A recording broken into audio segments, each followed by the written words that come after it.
Welcome to Meera physio, a pan India chain of physiotherapy clinic. तो Achilles टेंडनोपैथी में हमने last video में बात किया था कि अकाइलस टेंडन क्या होता है, अकाइलस टेंडनोपैथी क्या होता है, कैसे होता है, क्यों होता है और कॉमन किस में देखा जाता है, इसके रिस्क फैक्टर क्या है, इसका प्रिवेंशन क्या है और इसके कॉम्प्लिकेशन क्या है, ये हमने देखा था। अभी हम इस वीडियो में देखेंगे कि इसके प्रिवेंशन क्या है, डायग्नोसिस क्या है और इसका ट्रीटमेंट क्या है। ठीक है, तो चलिए हम इसमें आगे बढ़ते हैं कि अकाइलस टेंडनोपैथी के प्रिवेंशन, डायग्नोसिस और इसका ट्रीटमेंट क्या है। तो प्रिवेंशन में हम सबसे पहले देखते हैं कि कैसे हम इसको प्रिवेंट कर सकते हैं। तो आपको जो आपकी जो एक्सरसाइजेस हैं, जो वर्कआउट आपका है, जो आपका ट्रेनिंग पीरियड है, उसको कभी भी सडन इंक्रीज नहीं करना है। हमेशा उसको स्लोली स्लोली स्टार्ट करना है और हमेशा आपको अपने वर्कआउट को जीरो लेवल से शुरू करते हुए इंक्रीज करना है। कभी भी जंप नहीं करना है आपको आपके वर्कआउट के ड्यूरेशन में और उसकी इंटेंसिटी में। हमें कभी भी जंप करके नहीं जाना चाहिए, हमेशा स्लोली स्लोली अपने वर्कआउट को करना चाहिए। और हमेशा अपने वर्कआउट से पहले और वर्कआउट के बाद वार्म अप और कूल डाउन हमेशा रखना चाहिए। जब भी आप अपना वर्कआउट शुरू करें, जब भी अपनी ट्रेनिंग शुरू करें या एक्सरसाइजेस शुरू करें, तो हमेशा वार्म अप पहले करें, इसके बाद अपनी एक्सरसाइज करें, फिर उसके बाद अपना कूल डाउन या रेस्ट के लिए टाइम दे बॉडी को। इससे क्या होगा, आपके बॉडी पे स्ट्रेस कम पड़ेगा, लोड कम आएगा, टेंशन कम पड़ेगी, जिसके कारण अकाइलस टेंडन होने के जो चांसेस हैं उसमें कमी आएगी। ठीक है, अब इसमें हम आगे बढ़ते हैं। इसके बाद है कि हमें हमेशा अपनी प्रॉपर फिटिंग के शूज पहनने चाहिए, ना ज्यादा लूज ना ज्यादा टाइट। हमेशा प्रॉपर फिटिंग के शूज पहनिए, जिससे वो ज्यादा अच्छे से आपका शॉक जो है वो एब्जॉर्ब कर सके। जंपिंग के टाइम पे भी, रनिंग के टाइम पे भी या किसी भी एक्टिविटी के टाइम पे अच्छे से आपका जो बॉडी का जो शॉक लगेगा वो प्रॉपर एब्जॉर्ब कर सके, इसलिए हमेशा अच्छे शूज यूज करने चाहिए। उनमें अगर आपको फ्लैट फुट की कंडीशन है या हाई आर्च की कंडीशन है, तो उसमें अंदर आर्च वाले सोल लगवाने चाहिए और टाइम टाइम पे अपने शूज को रिप्लेस करते रहना चाहिए। काफी लंबे समय तक एक ही शूज को यूज नहीं करना चाहिए। और हमेशा एक्सरसाइज के पहले हमेशा अपनी बॉडी की फ्लेक्सिबिलिटी को मेंटेन करना चाहिए। किससे? स्ट्रेचिंग से। अकाइलस टेंडन के लिए हमेशा काफ को स्ट्रेच करने के बाद एक्सरसाइज शुरू करनी चाहिए। ये आप अपने मॉर्निंग रूटीन में भी रख सकते हैं कि सुबह उठते से अपने अकाइलस टेंडन की स्ट्रेचिंग करिए, उसके बाद अपनी फिजिकल एक्टिविटी स्टार्ट करिए। इससे अकाइलस टेंडन का दर्द भी कम होता है। साथ में जो वर्कआउट करते हैं, अगर वो उस टाइम पे अकाइलस टेंडन की स्ट्रेचिंग करते हैं वर्कआउट के पहले, तो उनके चांसेस भी कम होते हैं कि उन्हें अकाइलस टेंडन जैसी कंडीशन डेवलप हो। फिर अपनी जो काफ की मसल है उसकी स्ट्रेंथनिंग बना के रखनी चाहिए। हमेशा अपने लेग्स की जो मसल है उनकी स्ट्रेंथनिंग रखना चाहिए, स्पेशली अपनी काफ मसल, क्योंकि इस पे बहुत ज्यादा लोड आता है। इसलिए हमेशा अपनी काफ मसल्स को हमेशा स्ट्रेंथनिंग करके रखना चाहिए। हमेशा उसको अच्छा न्यूट्रिशन सप्लाई हो, इसलिए उसका ब्लड सर्कुलेशन बढ़ाना चाहिए, जो कि उसकी स्ट्रेंथनिंग से ही होगा। और हमें क्रॉस ट्रेनिंग करनी चाहिए। क्रॉस ट्रेनिंग मतलब आपकी जो एक्टिविटी है, जो आपका वर्कआउट है, जो एक्सरसाइज है, वो तो हो, साथ में उसे क्रॉस करते हुए हमें एरोबिक एक्सरसाइजेस भी करनी चाहिए, जैसे स्विमिंग हो गया, साइकिलिंग हो गया। ये एक्सरसाइजेस जो है वो क्रॉस एक्सरसाइजेस होती हैं और बहुत कम इम्पैक्ट डालती हैं एक्टिविटीज में, इसलिए हमेशा क्रॉस ट्रेनिंग भी आपको लेनी चाहिए। इसके बाद हम बात करते हैं नेक्स्ट टॉपिक पे, वो है हमारा डायग्नोसिस। ठीक है, तो जब आप डॉक्टर के पास जाएंगे तो आपका फिजिकल एग्जामिनेशन होगा, जिसमें जो आपका अफेक्टेड एरिया है, जहां आपको टेंडनोपैथी की शिकायत है, वहां पे डॉक्टर एग्जामिन करेगा कि वहां पे कोई लोकल पेन है या नहीं है, टेंडरनेस है या नहीं है, सूजन है या नहीं है। साथ ही साथ वो आपके काफ की फ्लेक्सिबिलिटी को चेक करेगा, आपके पैरों के अलाइनमेंट को चेक करेगा, आपके पैर का जो मोशन है वो कितनी डिग्री तक हो पा रहा है वो ये भी चेक करेगा, और आपके रिफ्लेक्सेस चेक करेगा।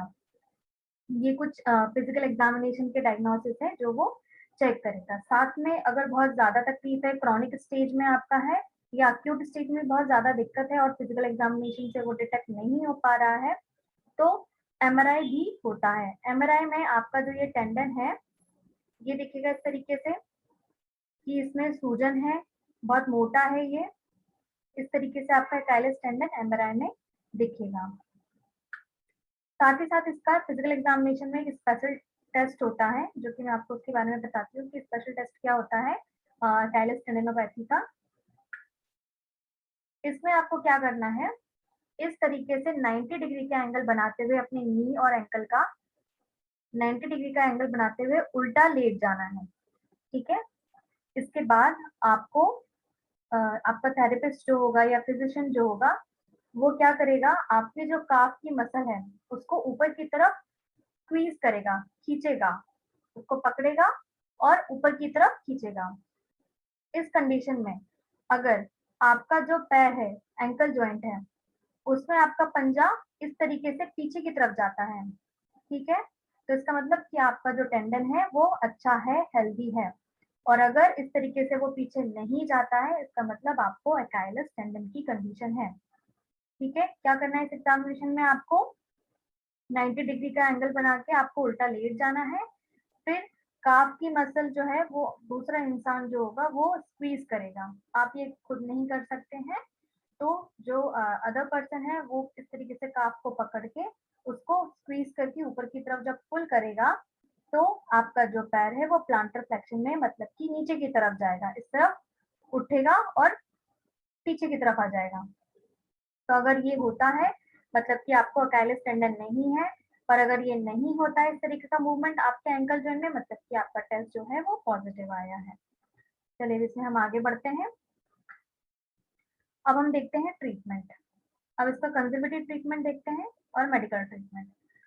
सर्जिकल ट्रीटमेंट इसका जो होता है, इसमें ऐसे सर्जरी की जरूरत नहीं पड़ती है तब तक जब तक कि रप्चर ना हो जाए। अगर आपका टेंडन रप्चर हो गया है मतलब टूट गया है, तभी उसमें सर्जरी की जरूरत पड़ती है। सर्जरी में भी ओपन सर्जरी होती है और उसको टेंडन को वापस से अपनी पोजीशन में लाके स्टिचेस कर दिया जाता है, फिर वापस से उसे क्लोज कर दिया जाता है, जो आपका इंसिजन कट हुआ है वो उसका सर्जिकल ट्रीटमेंट होता है। बट ये बहुत रेयर कंडीशन होती है क्योंकि उस स्टेज से जाने से पहले ही उसको रोक लिया जाता है, इसकी सर्जरी जो होती है वो रेयर कंडीशन में ही होती है। तो कंजर्वेटिव ट्रीटमेंट में हम इसमें रेस्ट सबसे पहले लेंगे, बॉडी को खुद से हील होने का टाइम देंगे। साथ ही साथ अगर इसमें आप एक्सरसाइज करना चाहते हैं रेस्ट के टाइम पे भी, तो आप इसमें स्विमिंग एक्सरसाइजेस कर सकते हैं, साइकिलिंग कर सकते हैं और पानी के अंदर जॉगिंग कर सकते हैं, ये आप एक्सरसाइज इसमें कर सकते हैं। और फिर साथ ही साथ इसमें आप आइसिंग अप्लाई करें, टॉवल में आइस पैक को रैप करें और उसे जो आपका एकाइलस टेंडन का एरिया है उस पर रखें मैक्सिमम 20 मिनट के लिए। 4 टाइम आप इसको दिन में यूज करें या फिर आप इसे एक्सरसाइज करने के बाद भी लगा सकते हैं, ठीक है। मेडिकल मैनेजमेंट में आप पेन किलर्स ले सकते हैं जो कि आपका दर्द कम करेंगी। तो ये इसका कंजर्वेटिव ट्रीटमेंट और मेडिकल ट्रीटमेंट है। अब इसमें हम आगे बढ़ते हैं। अब हम बात करेंगे फिजियोथेरेपी ट्रीटमेंट पे। पहले हम देखेंगे कि फिजियोथेरेपी ट्रीटमेंट में कौन कौन सी एक्सरसाइजेस हो रही हैं और कैसे हो रही हैं। चलिए हम शुरू करते हैं। सबसे पहला आता है हमारा एंकल पंप। एंकल पंप हम इसलिए करते हैं इसमें क्योंकि एंकल पंप करने से काफ मसल एक्टिव होती है। अगर वो एक्टिव होगी तो वो ब्लड सप्लाई भी बढ़ाएगी, जिससे क्या होगा, आपके टेंडन का जो सप्लाई है ब्लड का वो इंक्रीज होगा और जल्दी हीलिंग बढ़ेगी। तो इसके लिए क्या करना है, या तो आप बैठ जाइए चेयर पे, ठीक है, और आपका पैर हवा में झूला होना चाहिए, जमीन से टच नहीं होना चाहिए, हवा में झूलते रहना चाहिए आपका पैर। फिर इसके बाद आपको क्या करना है, धीरे धीरे अपने पैर को पंजे की तरफ से ऊपर की तरफ करना है डॉर्सी फ्लेक्शन में, फिर इसको नीचे की तरफ करना है प्लांटर फ्लेक्शन में, ठीक है। कैसे करना है, आप बैठ जाइए, आपका पैर जो है हवा में झूलता रहेगा, फिर इसके बाद आपको आपका पंजा ऊपर की तरफ करना है डॉर्सी फ्लेक्शन में, फिर नीचे की तरफ करना है प्लांटर फ्लेक्शन में। तो ये आपकी एंकल पंप एक्सरसाइज है जो कि काफ मसल्स की ब्लड सप्लाई बढ़ाने के लिए बहुत अच्छी एक्सरसाइज है। फिर इसे आपको रिपीट करना है, ठीक है। फिर नेक्स्ट हमारा आता है हमारे एंकल का इन्वर्जन और ईवर्जन एक्सरसाइज। इस एक्सरसाइज के लिए भी आप सेम उसी पोजीशन में बैठे रहें, फिर अपने पैर को इस तरीके से अंदर की तरफ मोड़े पंजे को इन्वर्जन में, फिर इस पंजे को ही बाहर की तरफ मोड़े इवर्जन में। ठीक है, कैसे करना है आपको? अपने लास्ट पोजीशन थी हमारी एंकल पंप की, इस पोजीशन में बैठे, फिर पंजे से अपना पैर अंदर की तरफ मोड़ना है इन्वर्जन में, फिर बाहर की तरफ मोड़ना है इवर्जन में। ठीक है, ये भी एक तरीके की एंकल पंप एक्सरसाइज होती है। इसमें भी काफ मसल्स बहुत एक्टिव रहती है और साथ में टेंडन की भी एक्टिविटी बढ़ती है। फिर नेक्स्ट है हमारा रोटेशन। इसमें आपको क्या करना है, सेम वही पोजीशन रहेगी आपकी जो एंकल पंप के लिए और इवर्जन और इन्वर्जन के लिए थी। फिर इसके बाद आपको अपने पूरे एंकल को इस तरीके से इस डायरेक्शन में गोल घुमाना है। इसमें ध्यान रखना है कि अगर आपको दर्द हो रहा है गोल घुमाने में पैर को, तो आप इसको ना करें। अगर आपको माइल्ड पेन हो रहा है जो आप सह सकते हैं तो इसे आप कर सकते हैं, पर अगर सीवियर बहुत तीखा चुभने वाला पेन है तो इसे ना करें। फिर इस तरीके से अपने पंजे को ऐसे गोल घुमाएं। ठीक है, और इसे रिपीट कर सकते हैं आप 7 to 8 टाइम्स। ठीक है, तो ये है आपकी एंकल पंप एक्सरसाइज जिसमें आपका डॉर्सिफ्लेक्शन, प्लांटर फ्लेक्शन था, इन्वर्जन, इवर्जन था और ये सर्कुलेशन था। अब इसमें हम नेक्स्ट आगे बढ़ते हैं। अब आता है हमारा हील और टो रेज। इसमें क्या करना है, आप वॉल के सामने खड़े हो जाइए, आपके दोनों हाथ जो है वो वॉल पे रहेंगे, सपोर्टेड रहेंगे। फिर आपको क्या करना है, आपको अपने हील के बल खड़े होना है और टो को ऊपर करना है। ठीक है, क्या करना है, आप वॉल के सामने खड़े हो जाइए और अपने दोनों हाथ वॉल पे रखिए ताकि आप सपोर्ट ले सकें। फिर इस तरीके से हील कांटेक्ट में रहेगी और आपके पैरों को ऊपर की तरफ ऐसे उठाना है। अगर इसमें आपको दर्द हो तो प्लीज इस एक्सरसाइज को ना करें, अवॉइड करें। पर अगर बहुत माइल्ड दर्द है जो आप सहन कर सकते हैं तो इसे करने से आपकी काफ की भी स्ट्रेचिंग होगी और स्ट्रेंथनिंग भी होगी। तो इस तरीके से ऊपर ऊपर उठाएं और उसे होल्ड करके रखें, फिर वापस से अपनी न्यूट्रल पोजीशन में आ जाए। तो ये है आपका टो रेज। फिर हील रेज एक्सरसाइज कैसे होती है, इसके अपोजिट आपका टो कांटेक्ट में रहेगा बट आपकी हील जो है वो ऊपर को उठेगी। सेम इसकी भी पोजीशन रहेगी, वॉल सपोर्ट के साथ आपको करना है। पहले आप टो रेज करेंगे, फिर आप हील रेज करेंगे। दोनों एक्सरसाइज को आप 7 से 8 बार रिपीट कर सकते हैं और 5-5 सेकेंड के लिए होल्ड भी करें साथ में। तो ये अच्छी स्ट्रेंथनिंग एक्सरसाइज होती है काफ। अब इसमें हम आगे बढ़ते हैं।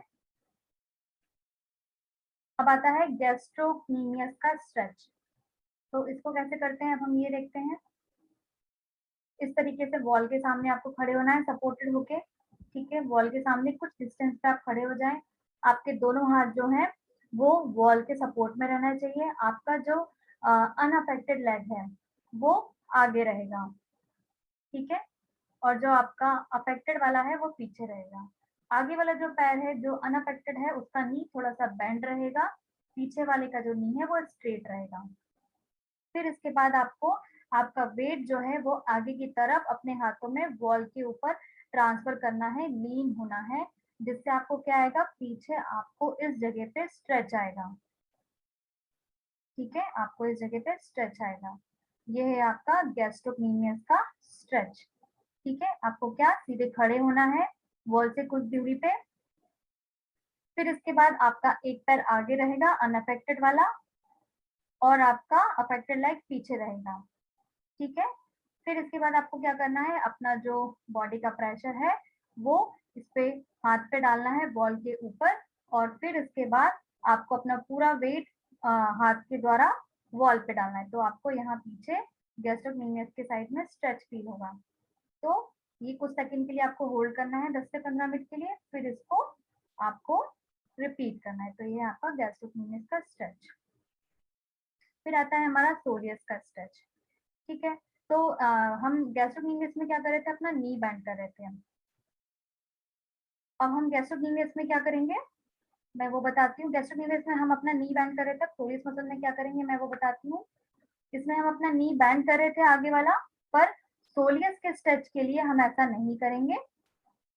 हमारा ये नी भी बैंड रहेगा, हमारे दोनों नी हम सोलियस के स्ट्रेच के लिए बैंड करेंगे। फिर सेम इसी पोजीशन में अपना वेट आगे को करेंगे, तो हमें हमारे मसल्स के साइड में इस तरफ को पैर के साइड में स्ट्रेच फील होगा, वो होगा सोलियस का स्ट्रेच। सोलियस का स्ट्रेच कैसे करना है आपको, सेम आपकी यही पोजीशन रहेगी, बस आपका जो पीछे वाला लेग है जो स्ट्रेट था वो उस नी से उसको बेंड कर देंगे और हमारा वेट आगे की तरफ डालेंगे, जिससे हमारे सोलियस पे स्ट्रेच आए। तो ये है आपका सोलियस का स्ट्रेच। ठीक है, नेक्स्ट हम आगे बढ़ते हैं। अब हम करते हैं 4 वे एंकल एक्सरसाइज। एंकल एक्सरसाइज हमारे लिए बहुत जरूरी है, क्योंकि जो हमारा अकाइलस टेंडन है वो हमारे हील बोन में इंसर्ट हो रहा है, जो कि काफ से राइज हो रहा है। तो इनडायरेक्टली हमारा पूरा एंकल जो है वो काफ के बेस पे चलता है। तो एंकल एक्सरसाइज बहुत अच्छा रिजल्ट देती है हमारे अकाइलस टेंडन में। तो 4 वे एंकल एक्सरसाइज में हमें क्या करना है, सबसे पहले हमें इस तरीके से एक प्लास्टिक का बैंड लेना है, लूप बैंड आता है प्लास्टिक का, उसको अपने पैर पंजे के दूसरी तरफ से लाके ऐसे फोल्ड करते हुए दोनों हाथों से पकड़ लेना है। ठीक है, आप ऐसे इस एक्सरसाइज को करने के लिए आप सिटिंग में या हाफ सिटिंग जो आपका होता है कि पैर आपके लंबे हैं और आप टिक के बैठे, इस पोजीशन में बैठे, आपके पैर जो है अपने काउच के या बेड के एज पे होना चाहिए। काफ जो है काफ से आधी काफ से देखिए ये एज पे है, इस तरीके से एज पे होना चाहिए। फिर जो प्लास्टिक बैंड है उसको आप एक हाथ में पकड़े और उसका दूसरा सिरा घुमाते हुए अपने पंजे के पीछे चलाएं और दूसरे हाथ में पकड़े और थोड़ा टाइट पकड़े ताकि उसको रेजिस्टेंस फील हो जब आप अपना पैर हिलाएं। फिर आपको अपने पैर से प्रेशर लगाना है उस प्लास्टिक लूप पे इस डायरेक्शन में, मतलब कि पीछे की तरफ, अपने पंजे को नीचे की तरफ करना है। उसको आपका जो प्लास्टिक लूप है उसे धक्का देना है आपको।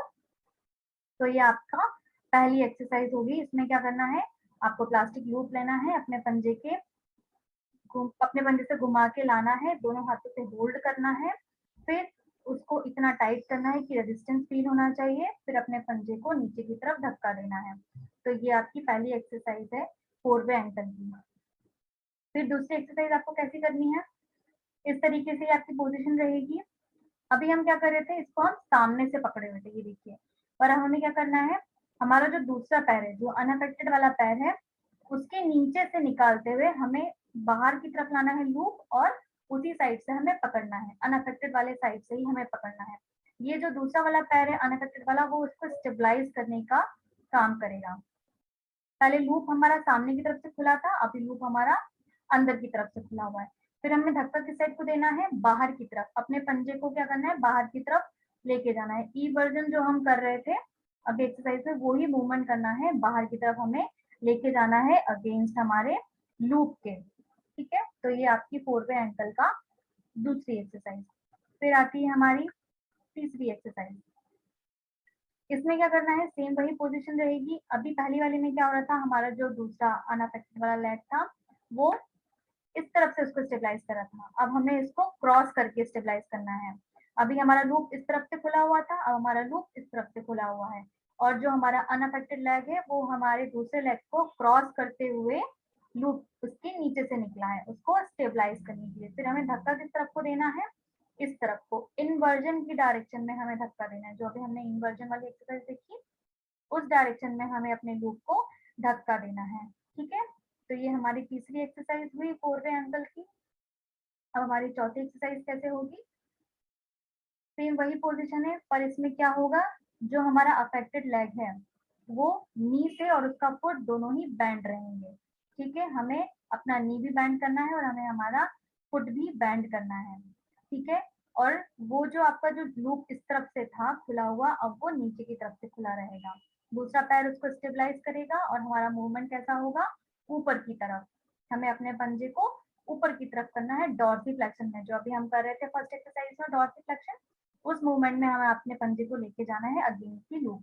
तो ये आपकी 4 वे एंगल की चौथी एक्सरसाइज है। ठीक है, मैं इसको रिपीट कर देती हूँ। 4 वे एंगल की पहली एक्सरसाइज, लूप को पंजे के नीचे से लेके जाना है, और जो हमारा इसमें मूवमेंट होगा वो प्लांटर फ्लेक्शन होगा। फिर दूसरे में हमें लूप जो है वो साइड से खुला रहेगा। ठीक है, दूसरा जो हमारा अनअफेक्टेड लेग है वो उसको स्टेबलाइज करेगा। हमारा जो मूवमेंट होगा वो इवर्जन का होगा, बाहर की तरफ लेके जाना है पंजा। फिर तीसरी एक्सरसाइज में क्या होगा, क्रॉस होगा हमारा अनअफेक्टेड लेग, और हमारा लूप उसी तरफ से खुला रहेगा जिस तरफ हम पहले मूवमेंट कर रहे थे इवर्जन वाला। अब इसमें हमें क्या मूवमेंट करना है, इन्वर्जन, अंदर की तरफ फिल करना है अपना पंजा।